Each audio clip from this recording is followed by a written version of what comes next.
Welcome to our channel. Today we how to update your Zelle fraud prevention settings with your bank, complete guide step by step clearly. To update your Zelle fraud prevention settings with your bank, start by logging into your bank's mobile app or website.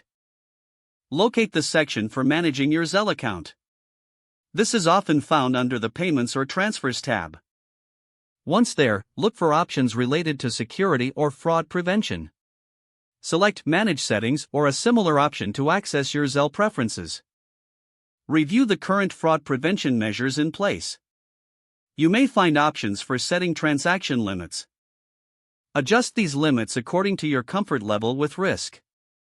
Next, look for features that allow you to enable transaction alerts. These alerts can notify you of any suspicious activity.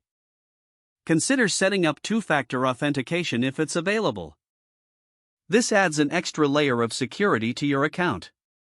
If there are options for blocking individuals or accounts, take a moment to configure those. This will help prevent unauthorized transactions.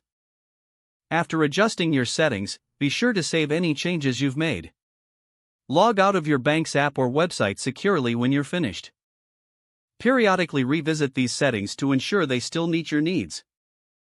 Stay informed about any updates or changes to Zelle's security features.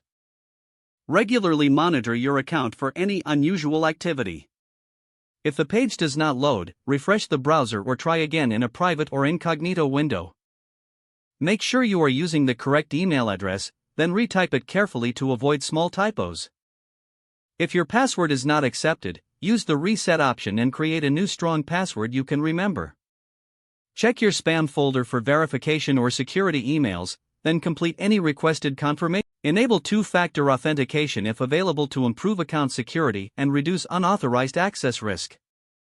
After signing in, review your profile details so your contact information and settings are accurate and current. If you see an error message, note it down and try again after restarting your device and internet connection.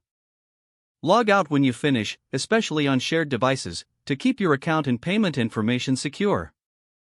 If the page does not load, refresh the browser or try again in a private or incognito window.